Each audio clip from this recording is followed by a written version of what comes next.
Oh, what? I'm going round in circles.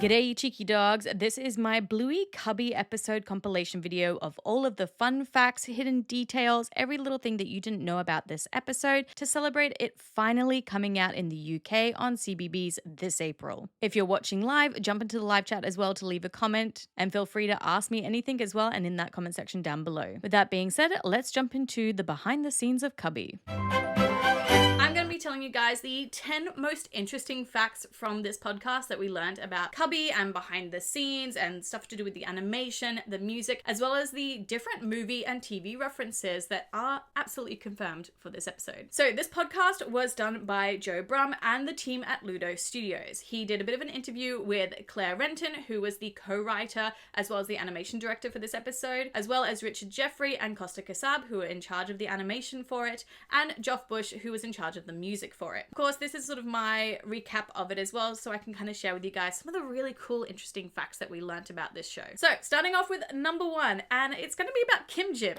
Well done, Kim Jim. You won again. Yay, again. So, the inspiration for Kim Jim's name actually came from Joe Brum's daughter's pet Crystal. She called it Kim Jim, and that's where he decided to pull the name from. So I think that's kind of really cute that a lot of the names that we get in the show, or the nicknames, actually come from the creators' own children or their own nicknames that they had as kids. Hey guys, welcome to Fluffy Town. No smoking, no farting, no pillow fighting. The second fact is the TV show reference to Community. Yes, a lot of us saw this episode, and anyone who watches Community would have thought straight away, oh yeah, the blanket fort. He went into that blanket fort! Yeah, it is confirmed. Claire said that she is a big fan of Community and it was a massive inspiration for her with some of the ideas for Cubby. From memory, the Community episode obviously was pretty, well, the couple of episodes was a big sort of visual jumping off point for this, wasn't it? Yeah, absolutely. Yeah. I mean, you're a massive Community fan. I am. I am. Yeah. They just know how to do fun. And to escalate fun in their episodes. The third fact is also another TV show inspiration, and that is Seinfeld.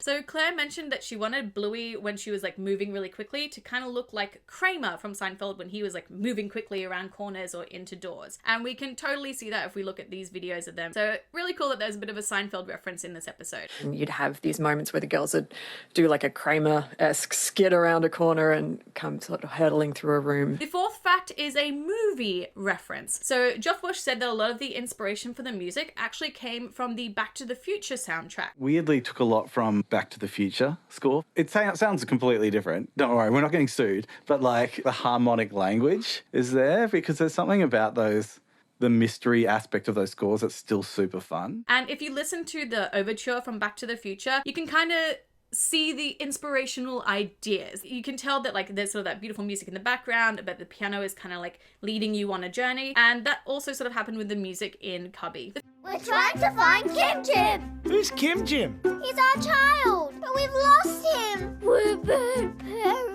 Fifth fact is another movie reference, and that's Citizen Kane. So Claire mentioned that she really wanted to put in that scene from Citizen Kane where the wife and husband over time just like completely separate at the dinner table and they're super far apart. So even as you get more money and more wealth, it doesn't actually bring you closer together, it pushes you further apart.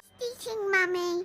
Kim Jim, you ate all your dinner. Well done. Now we can do drawing. Woohoo! And we saw that exact scene as well in Cubby of Bluey and Bingo as they get more rooms, sitting really far apart at the kitchen table with Kim Jim just sitting in the center. And it's kind of funny, like the table is an ironing board, but yeah, it's meant to replicate again that idea of bigger doesn't mean a better family situation. But it did give us the opportunity to put in, I think, one of my favorite visual gags, which was just having the kids sitting at that long table. And I just love the idea of that visual of, like in Citizen Kane, where they're sat at either ends of this really, really long table once the house has sort of been blown out. That's right. Yeah. And it was an ironing board. It was an ironing board, yeah.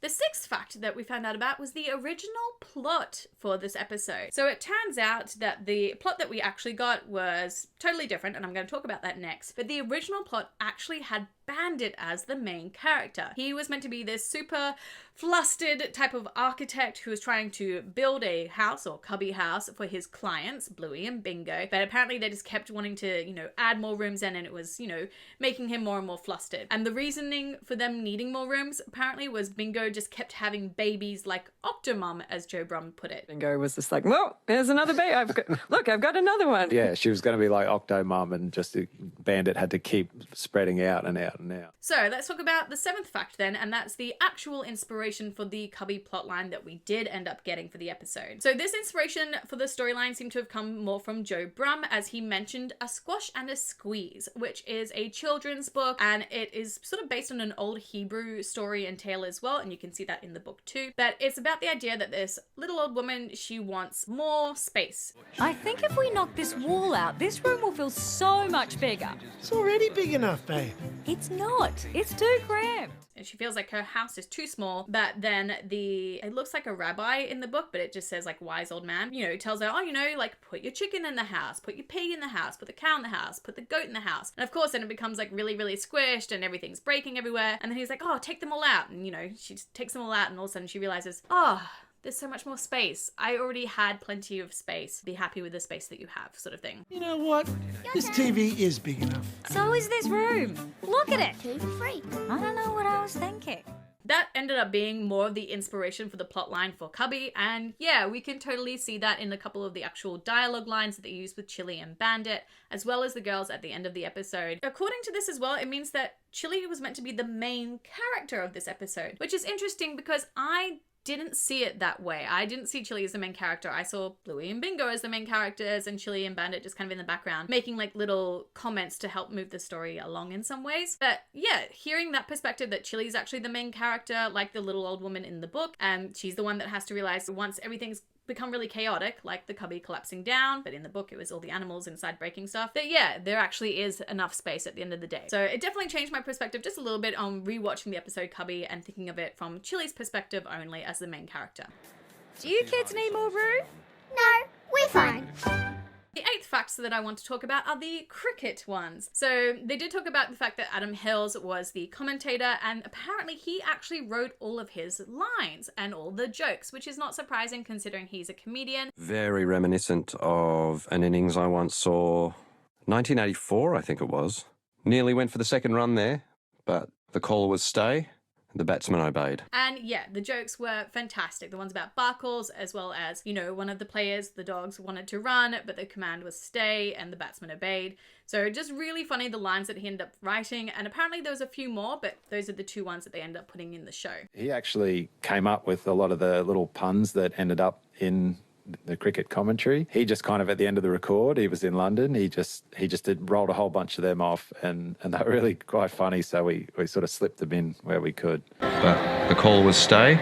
The batsman obeyed. The other little thing about cricket as well is they talked about what was going on with the TV screen in the background. And we can actually see from this podcast interview, they put up like a little picture, and you can see sort of like the outline of like the cubby when it's collapsed, but then there's like a green screen on the TV because yeah, they had to technically animate 2 different episodes. They had to animate the Cubby episode as well as the cricket playing in the background. So that's why we saw a lot of like just the still shots, or of like them not really moving a lot, or like, St. Peter's Cathedral, the seagulls. It was kind of like a double up thing. One, to kind of laugh at the fact that nothing really happens during cricket. A lot of the time it's just people standing around talking, but then also it just helped them save time and a lot of work because they didn't have to create this whole other extra thing going on in the background. Oh man, I can't deal with this. Look, kids, where is the toilet? It's through there. Ah, thank you. The 9th fact is actually about one of the cubby rooms that was the most difficult apparently to figure out and animate. And I would have thought that maybe it was like the disco ball one with the gnomes and the hot tub, but apparently it was actually the toilet room. So when Joe talked to Costa, they were talking about the fact that the toilet room was one of the hardest ones for them to figure out how to make it a cubby toilet room. They knew they wanted toilet paper in there, but then what were they going to make the actual toilet out of? So it was really interesting that that was one of their hardest rooms to figure out. Of course, in the end scene, we do see that it's made out of a frisbee with a star on it, which kind of reminds me of like the Captain America shield, but it's totally different colors. And then a flower pot as the actual toilet bowl. Where am I? Oh, Hey, what are you doing? how do I get out of here? Just keep heading that way. Thanks. And the 10th fact that I want to talk to you guys about is the music. So Joe talked to Joff at the end part of the podcast, and they talked a lot about like the inspiration for the music, and it was really so interesting to find out just where the inspiration comes from. So apparently they normally do the music from like the kids' perspective for the game, but for this episode, because it's sort of based on a fable, they wanted to do more of a storytelling style of music. And I can totally see what they were talking about. Joff said that he wanted to make the music sound like the narrator of the story. And if you go back and watch the episode, you can totally see it. When the girls are talking, the music's just like a little bit there, or not really in the background. But then in between it, as they're sort of moving from scene to scene, the music picks up and it becomes a lot stronger, and it kind of guides you along and tells you what's about to go on into the next scene. So it's really interesting, again, rewatching that episode and just focusing on the music in the background and really listening to how it's actually telling you the story. And it's so true. Droff talked about how it was, meant to help with like world building. And yeah, these girls are creating this amazing world in this cubby. And the music just really sort of inspires that idea of like, yeah, you could create anything and it totally makes sense. Oh no! Cubby collapse! They also did talk about the end scene as well with the boogie woogie music, which apparently they haven't used before in any of the episodes. And the idea was to use that to make it sound kind of happy and not scary. So of course, if a cubby is like collapsing down on you, that is kind of scary for a kid. But the use of the music makes it like this happy, fun adventure that they have to outrun it. So that was a really smart choice, I think, that they did to make this end scene not seem so scary for children and seem more like a fun chase scene realistically. Overall, this podcast was fantastic. I really enjoyed listening to it. It was only 45 minutes long, and it just gave such an interesting background to each of the episodes. And I really do hope that it eventually does go out worldwide. This podcast is only available in Australia. Oh, biscuits. It is only on the Australia ABC website, so if you're in Australia and you want to listen to it, I'll leave a link for it in the description box down below. But if you're overseas like me and you want to listen to it, you need a VPN, just like we do to watch the actual Bluey show. So I'll leave a link for the VPN in the top pinned comment down below. But now, cheeky dogs, we're on to the second part of this compilation video with all of the Easter eggs and other hidden details that maybe you might have missed. And one of my favorite ones is this movie poster here that Kostas Kassab, the lead art director for Bluey, made up. This is a parody poster that has actually happened with quite a few of the Bluey episodes so far. This one specifically is parodying Inception. And they even have it crossed out from the director of The Dark Knight, but instead it's from the director of Midnight, which is a really cute little gag there. But let's continue. Also, I want to talk about Bluey's voice at one stage during this, which sounds an awful lot like Muffin's voice. And now I'm wondering if they're the same voice actor. So we're going to talk about that at the end.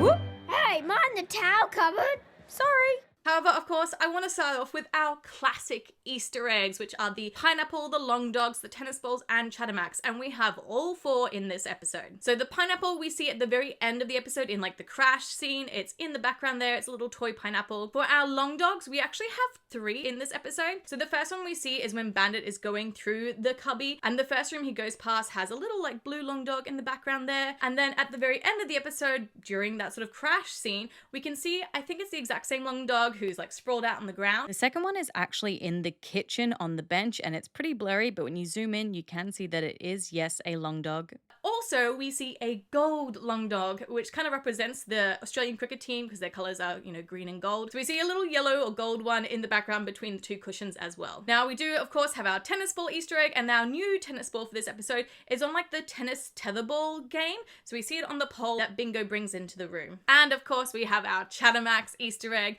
All through season 3, the animators have been hiding Chattermax in different places. This one, of course, was a bit obvious because Chattermax literally barged out dancing during the run and crash scene. Now, the next thing I think we should talk about is the meta joke. So kind of like the fourth wall jokes to us as the audience, which was basically this whole episode. It was a massive joke to us about the fact that the healer house is just infinite space, infinite rooms. It doesn't make any sense how all of these rooms work together and all the space that's in it. And they basically gave a bit of a dig at us because it's always like this funny thing on Reddit and Facebook groups trying to figure out what is the healer house layout and how does it work, because it's constantly changing, because it's changing for the story, of course. But I do love that even Chili makes the joke as well of like, 36 metres. How is it 36 metres? So it's definitely, I think, a bit of a meta joke to us as the audience. Interestingly though, there are 24 different rooms in the cubby that the girls have made, which is pretty impressive. So if you were able to name all 24 of those rooms,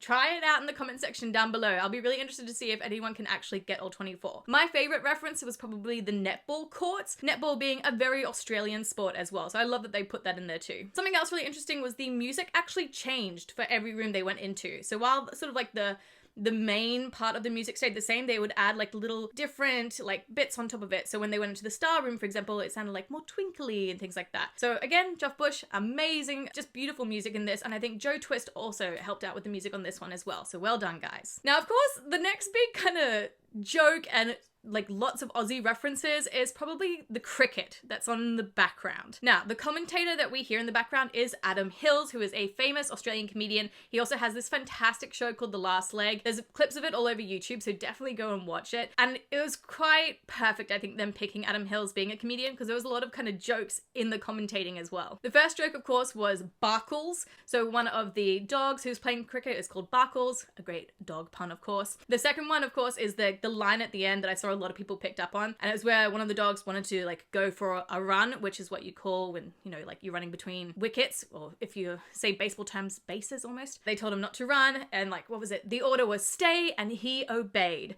So again, a nice little like pun on like dog language. And then the third kind of really funny joke was the fact that no cricket was played at all the entire time on the TV screen, which is definitely, I think, like kind of a joke about the fact that Test cricket, which is what Bandit was watching, takes like 5 days. It's a game that goes for 5 days. It is ridiculous how long cricket takes. It's one of the reasons why I don't like it, because it's just so slow. But the joke is the fact that like they're never really playing cricket. Like it's always like the commentator just talking, or them standing around chatting, or seagulls on the field, because that's an actual thing. So I love that the fact that that whole time on the TV we never saw them actually playing cricket. It was just them standing around, or like shots of other things that you would see during the game. We do have a few details though about the actual cricket game that's going on. So it is the Australian team, the green and gold, versus the Sri Lankan team. Now at first I thought maybe it could be the Indian team, but they have more like dark navy hats, and these were sort of a slightly brighter blue navy hat, so most likely it's the Sri Lankan team. We also know that this is set in Adelaide. So they are playing at the Adelaide Oval, and we know this because of the shot of St. Peter's Cathedral. But all the time when they play at Adelaide Oval, this cathedral is right at the front of the stadium, or the oval. So they always show shots of it during the games, and you can see it easily on Google Maps and all the different images as well. So that's why they included it in this, so we know it's in Adelaide, which means most likely this is also the second test of the series, and that this is being held during December. So kind of an interesting way of like putting it into the time frame. Also, big shout out to Anthony Peng, who commented a lot of this information on my live stream video watch along. So if you guys haven't seen that, you can go check it out. But he probably taught me more about cricket in Adelaide in like a couple of comments than I had ever known in my entire life. So thank you, Anthony. Now, of course, we do also see the seagulls on the field, and the seagull is like the little animation at the end credits. And that's because, yeah, seagulls constantly sort of flood onto the Adelaide Oval. It's like a big kind of meme about it. But at one point, seagulls actually got hit by cricket balls as well. It was quite sad. It's like an actual thing that the seagulls are there and they're a bit of a nuisance. We also see a clip of a bulldog commentator with a white hat. Now, to me, my first thought was this is maybe like a tribute to Shane Warne, who constantly wore the white floppy hat and was really famous for it. He, of course, passed away at quite a young age, realistically. So I thought maybe it might be a tribute to him, but it could also be a tribute to Tony Greig as well, who was also a famous cricket commentator. So it could be either one of those guys. I feel like maybe they were trying to make a reference to. The other thing as well that you might have noticed is when you hear Adam Hills commentating, he says, oh, you know, it's time for tea, blah, blah, blah, blah, blah. So tea is what they call the break in cricket. It usually lasts for about 20 minutes. So we can tell that that's how long Bandit was like traveling around underneath the cubby. But for those of you who don't know, tea, obviously it doesn't mean they're actually going to drink tea, but tea is what we call breaks in Australia, whether it's for cricket or even at school. So we don't call it recess in elementary and high school. We call it morning tea. So that's what tea means. It just means a break. And yeah, it's kind of a very Aussie and also British thing. Now, the next thing I want to talk about is the movie and TV references that we we saw in this episode. So the first one that I noticed was the hot tub time machine reference. So when Bandit's going through into one of the rooms, there's like this massive disco ball, the gnomes are in like a little pool or hot tub, and my first thought of course was like, oh, this is hot tub time machine. So I think maybe it's a little bit of a reference to that. You also have the book behind Bingo in the library. It looks like very like Peppa Pig style, but it's a bunny holding a balloon, which reminded me a lot of Miffy as well. Now, of course, I'm sure a lot of you saw all the different toys scattered throughout the entire cubby. I think some of my favorite ones though were probably seeing the yes no button underneath the couches, like the pillows when they were taking them off, which was really funny. I also though did spot the big peanut sticker in one of the rooms, which was really cool, as well as the book that we saw in the episode Unicourse about the queen and making the leather shoes, as well as a chutney chimp monkey too. I don't know, those were my favorite toys. What were some of your favorite toys that you guys saw? Now, speaking of time and the fact that it took, you know, Bandit technically 20 minutes to go around in the cubby itself, we do see the clock actually changing time for like the first time in Bluey. It's kind of a bit of a gag that the clocks never change time no matter what episode it is. So this is the first time we actually see the clock moving and changing time. It's got that little dog detail with the bone at the top of it, which is cool. But we see it change. So it takes girls about 2 hours to build their cubby in total. So again, I think maybe this is a little bit of a joke too at the fact that, again, Cricket just